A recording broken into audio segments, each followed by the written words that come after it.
My name's Kevin Hicks. Welcome to my YouTube channel, The History Squad. Now today's video is about the Battle of Otterburn. English, Scots, it's actually a Scots victory. Now this is part of the 100 Years' War series.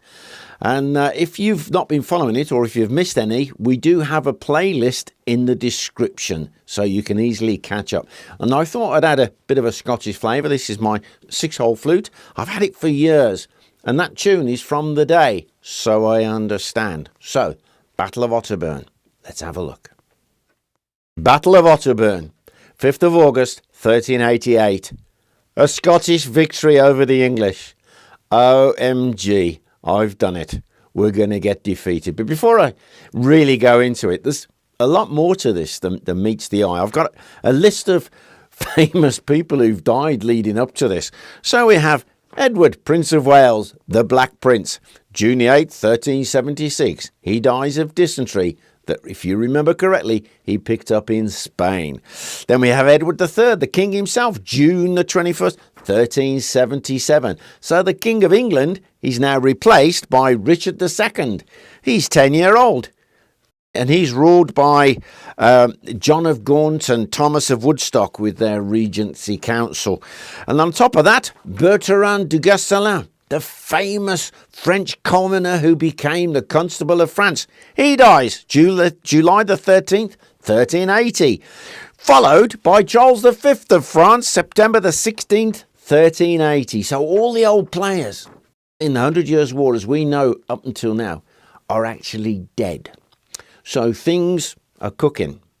The French have once again turned round to their old ally with the old alliance between Scotland and France. Caused trouble for the English. Now, King David II, who's on the throne of Scotland at this time, hasn't been consulted. Now, it's James, Earl of Douglas. He's one of the instigators. They're going to invade England.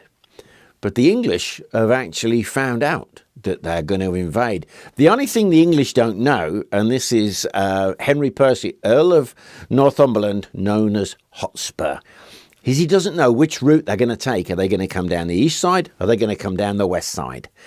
They don't know. So English spies are being sent out, and the Scots capture one. And they persuade him, nicely, to tell them the English plan. And this is what the spy actually says.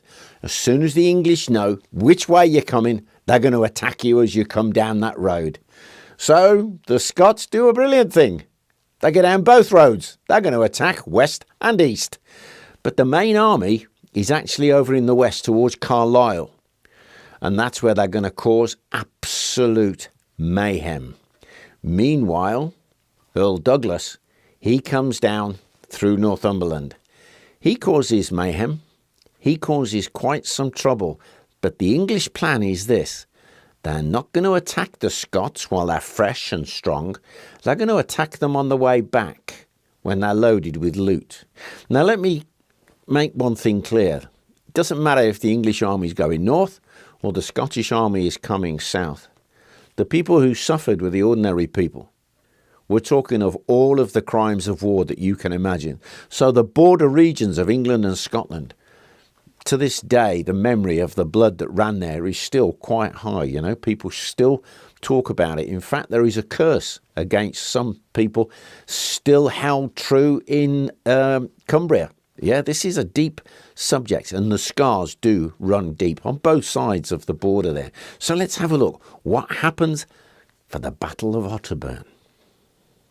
This Battle of Otterburn, it's quite complicated. Now, there is a discrepancy about the size of each army. Accounts in contemporary records estimate that the Scottish force to be anything up to 6,000 men and the English force around 8,000 men. But as I've said, there are other accounts as to the numbers of men involved. But let's see what happens. Because as the Scottish army is coming back up towards the border with the Earl of Douglas, Jamie Douglas, they go past Newcastle, where he challenges Hotspur to personal combat. And I love this. And in front of everybody, they have a fight. Bang! Henry Percy loses And Douglas gets Hotspur, takes his lance and pennant and rides off. But as he rides off, he says, if you want your lance and pennant back, you can come and take it. It'll be outside my tent. So this is a challenge. And what the Scots expect now is the English army to attack as a point of honour to recover the pennant of Henry Hotspur. But the Scottish army continues and they attack and destroy Puntland Castle. Then they decide to make camp, and this is vital. It's all in my model here. To the one side there is a forested hill. To the other side there is the river Reed, and they make their camp. Obviously this is miniature, and in between the river and the camp there is a heavy marsh. So what the Scots do is what we call in the army, they leaguer up. They put all of their wagons around as a barricade, just like they used to in the cowboy films. Then they have the soldiers within the camp, and the camp followers will protect the camp. And meanwhile, the Scottish army goes off and attacks Otterburn Castle. On their return, late in the afternoon, early evening, they're having their meal, they're getting themselves ready when the English army attacks. And it's a big mistake. The English army should not have attacked because it's getting dark. Not only that, Hotspur's army wasn't all there. It was strung out. His bowmen appear to be way back, but he couldn't use his bowmen because it's too dark. So as he attacks, he decides he's going to skirt around the outside of the camp because there are men with crossbows and all that kind of stuff. And his soldiers on their horses, men-at-arms, gallop straight into the marsh. Now, as this happens, the Earl of Douglas has gone out the back of the camp, come around the hill, and hit at a full charge the English army in the flank. This is going to be chaos, mayhem. It's going to be a heavy old battle. But the English recover. And the Scots find themselves at a disadvantage. They're being pushed back. And then the Earl of Douglas, Jamie Douglas, what a guy. No helmet on his head. Draws a battle axe and charges straight into the English, smashing his way through. His men follow him. The Scots rally. The English now completely shocked. Hotspur himself is wounded. He's captured. The English now fall back. But what the Scots don't know till the end of the battle is the Earl of Douglas, Jamie Douglas, has been killed. But what a brave man, because as the English now withdraw, something else has happened. Sir Robert de Umfraville, an English knight, has actually come into the back of the camp while all this is going on and sacked the place, and then with his troops has ridden off. If he'd have come in at the back, he'd have beaten the Scots, but perhaps he didn't know what was going on. Perhaps he had enough loot.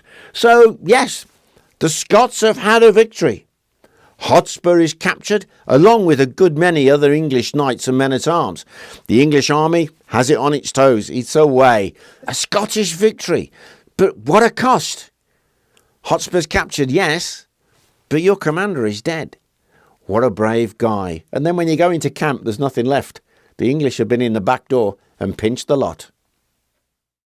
So at the end of the day, this battle being a small battle, but so sharp, so vicious, there were 1,800 English dead, so they say.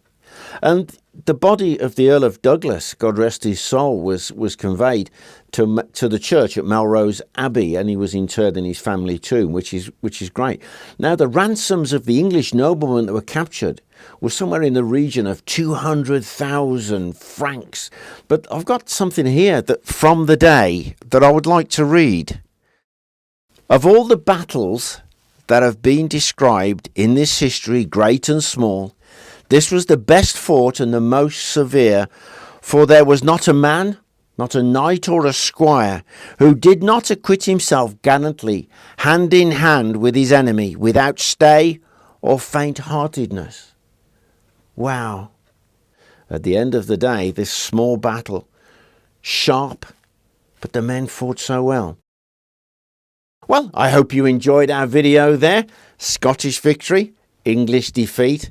Who knows, in the future, I'm going to have to cover some of the French victories in the 100 Years' War. That's going to be hard for Kevin, but I promise I'm going to do some.